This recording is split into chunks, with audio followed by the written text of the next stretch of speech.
Umar Ahmed, IFL TV, MTK Global. I'm on a Belly Hay 2 workout, joined by Spencer FEARON. What are you saying, Spencer? I'm very good, man. Where's Coogan and where's James? Coogan's in Belfast, Codlinham press conference. Yeah. James is trying to get internet. He's here, but there's no internet around here. Okay. Yeah. That's a bit of a Libby, isn't it? What are you saying for Saturday night? Give us a breakdown of the fight.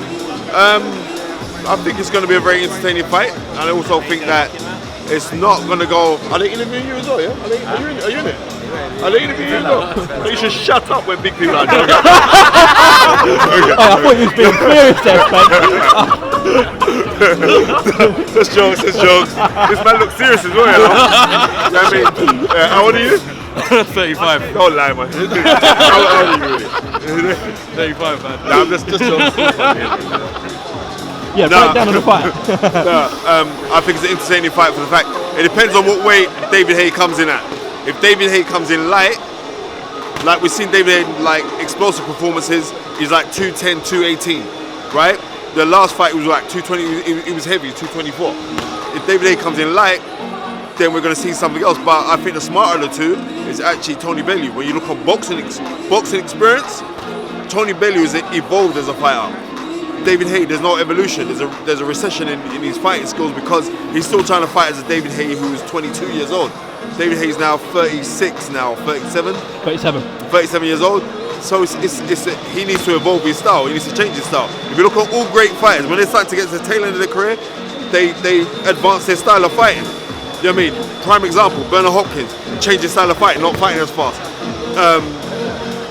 Like guys who try to stick at the same style, they come across. Roy Jones Jr., for all his greatness, didn't evolve his style and he started to get knocked out. So he's saying if David Haye can evolve his style or show us that he's evolved his style, now he's working with Ismail Salas, then maybe. But if you look on this, the fight I reckon is going to be won in the corners. Right. On the corners, Ismail Salas is a more experienced trainer than Dave Caldwell, but David Haye is way more experienced in dealing with his fighter.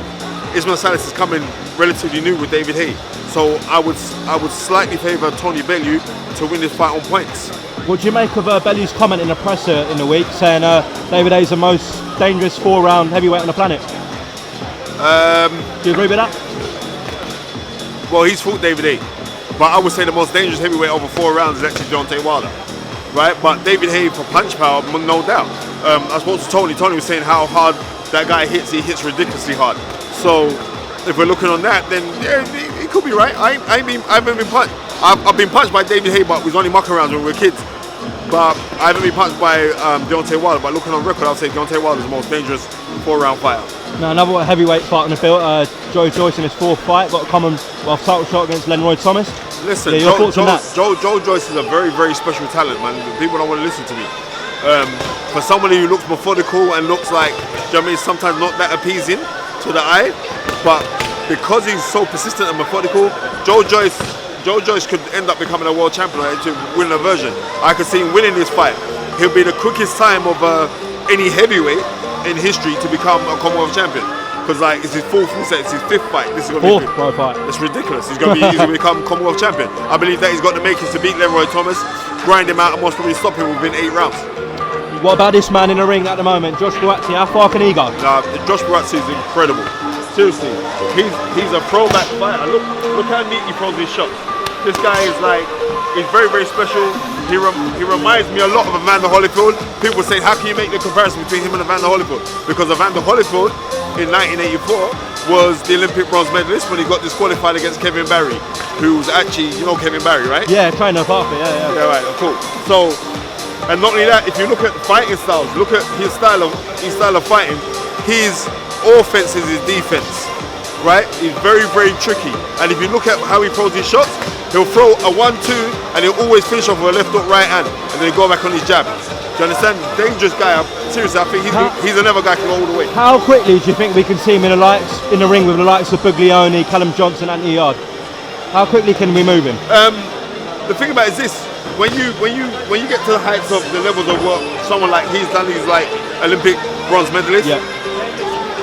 When you turn pro, you have to go backwards before you go forwards. Sometimes certain guys can be fast tracked. If he's fast tracked in the right fights, then he'll be successful. And I believe that he's got the right attributes to go. when I say he's ready for those guys right now, I think he's ready for them. But I think leave no stone unturned and bring him along safely. Okay, I want to get your thoughts on Deontay Wilder's $50 million offer. Do you think it's a stunt? No, I think it's real. Yeah. You know what I mean? I think it's real, but also they're trying to buoy Eddie Hearn now because Eddie Hearn's been buoying them a little bit. They're trying to buoy Eddie Hearn. But I think it's real. I don't think they would have come up with it if it's not real because they look like idiots. I think it is real, but I just think it's the stipulations trying to have him up like, oh, you got to sign a thing first before. What kind of madness is that? Would you do that? No, I reckon you would. You're not too close. Would you do that? Would you sign a contract not knowing? We say, brother. Would you sign? Would you? What, 50 mil? You'd sign it. Would you? No, you ain't got no sense. No, that's joking, bro. Right, but I'm just saying, like, they're trying to buoy him. You know what I mean? Yeah. Also, I want to get your thoughts on Tyson Fury's return, announced June. Brilliant. Yeah. Tyson Fury technically is the best heavyweight in the world. You know what I mean? He's so scientific. He's good for the game, and we're seeing a rejuvenated Tyson Fury now. You know what I mean? I watched him yesterday on Piers Morgan, and you know what I mean? I like Tyson Fury. I'm not gonna knock Tyson Fury. And anybody who's got aspirations to do great stuff, which he has now, and he seems like he's got that vigor, I think a lot of people should get behind him. I think he's been discriminated because he's from the travelling community. I'm being real. You know what I mean? So now he's reinvented himself.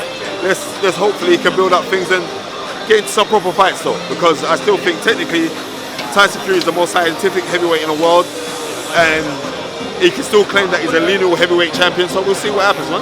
Okay, on that note, we'll end there. Thanks to Bell Spencer. Now, big up, man. Coogan, come back, James. I don't even know what's your name again. Umar. Look, man. I'm joking. All right, Spence.